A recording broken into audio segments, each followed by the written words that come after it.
क्या कभी तुम्हें ऐसा महसूस हुआ है कि जिंदगी ने तुम्हें किसी अंधे कुएं में फेंक दिया है, जहां चारों तरफ अंधेरा ही अंधेरा है, रास्ता कहीं नहीं दिखता। लोग कहते हैं सब ठीक हो जाएगा, लेकिन तुम्हारे दिल के अंदर एक सवाल गूंजता है, कैसे? कभी यह अंधेरा कर्ज के बोझ से आता है, कभी यह बीमारी की रिपोर्ट से आता है, कभी यह तब आता है जब जेब खाली हो और बच्चों की मासूम आंखें तुमसे उम्मीद कर रही हो। शायद तुम भी आज इसी स्थिति में हो। तुम्हें लग रहा है अब आगे क्या होगा, पर सुनो, आज मैं तुम्हें निराश करने नहीं आया। आज मैं तुम्हें यह बताने आया हूँ कि तुम्हारी लड़ाई सिर्फ तुम्हारी नहीं है। यह लड़ाई परमेश्वर की है और उसके पास पहले से तुम्हारे लिए विजय की योजना है। पहला गुप्त वचन, परम पिता परमेश्वर तुम्हारी हर जरूरत पूरी करेगा।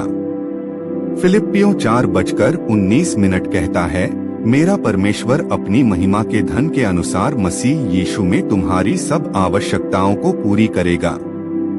सोचो, यह कोई इंसान का वादा नहीं है, यह उस परम पिता परमेश्वर का वादा है जिसके पास आकाश और पृथ्वी की संपत्ति है।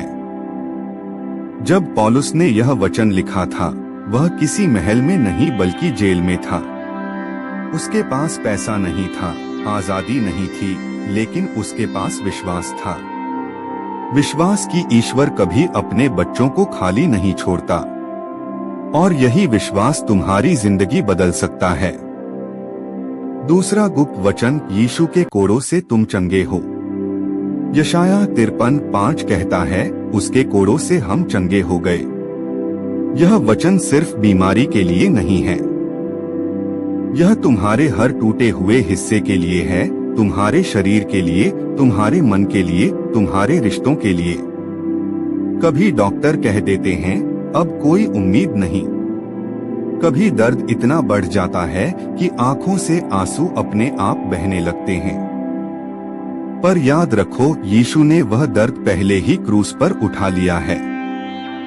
तुम्हें बस यह मानना है कि चंगाई तुम्हारी है।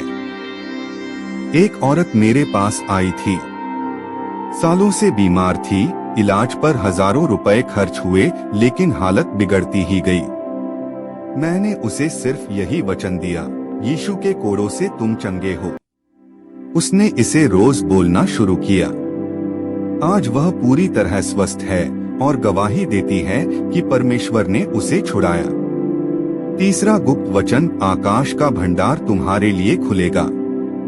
व्यवस्था विवरण 28:12 कहता है, यहोवा अपना उत्तम भंडार खोलकर समय पर तेरे देश में वर्षा देगा, तेरे हाथ के सब कामों को आशीष देगा, और तू बहुतों को उधार देगा पर तू उधार नहीं लेगा। वाह, क्या वादा है! सोचो, जीवन इतना आशीषित हो कि तुम दूसरों की मदद करो और खुद कभी किसी से मांगना न पड़े।